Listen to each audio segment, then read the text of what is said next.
नमस्कार, मी डॉक्टर प्रज्ञा. तुम्हाला माहिती आहे का, शरीरातील सगळ्यात इम्पॉर्टंट अवयव कुठला? ब्रेन, हृदय, लंग्स. हे सगळे तर महत्त्वाचे आहेतच, पण आपल्या शरीरातला हिडन हिरो कोण आहे? यकृत, लिव्हर. कारण यकृत पित्ताचं स्थान आहे. यकृतामध्ये रक्तनिर्मिती आणि पचन सुधारणे, शरीरातील टॉक्झिन्स बाहेर काढणे, शरीराला ऊर्जा देणे ही कामे होतात. यकृत हे पूर्ण शरीराच्या मेटाबॉलिझमसाठी खूप इम्पॉर्टंट आहे. रंजक पित्त हे रक्तशुद्धीकरण याच्यासाठी आणि रक्त निर्मितीमध्ये मदत करतं.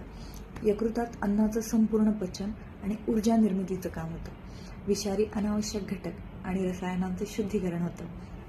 तुमचं जर यकृत हेल्दी असेल तर तुम्ही निरोगी आयुष्य जगू शकता, डिसीज फ्री आयुष्य जगू शकता.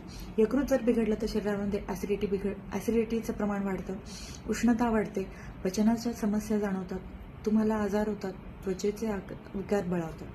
आणि यकृत निरोगी ठेवण्यासाठी तुमची हेल्दी लाईफस्टाईल ठेवा, आहार योग्य ठेवा आणि योग, प्राणायाम, एक्सरसाइज हे खूप महत्त्वाचं आहे. निरोगी यकृत, उत्तम पचन, शुद्ध रक्त आणि भरपूर उत्साह. मग त्यासाठी काय करायचं? तर डिटॉक्सिफिकेशनसाठी पंचकर्म, ताणतणाव फ्री राहण्यासाठी योगा आणि प्राणायाम, आणि तुमची लाईफस्टाईल चांगली ठेवा, डाएट हेल्दी ठेवा, अँड युअर यकृत इज हेल्दी. यकृत gives you disease free life. धन्यवाद.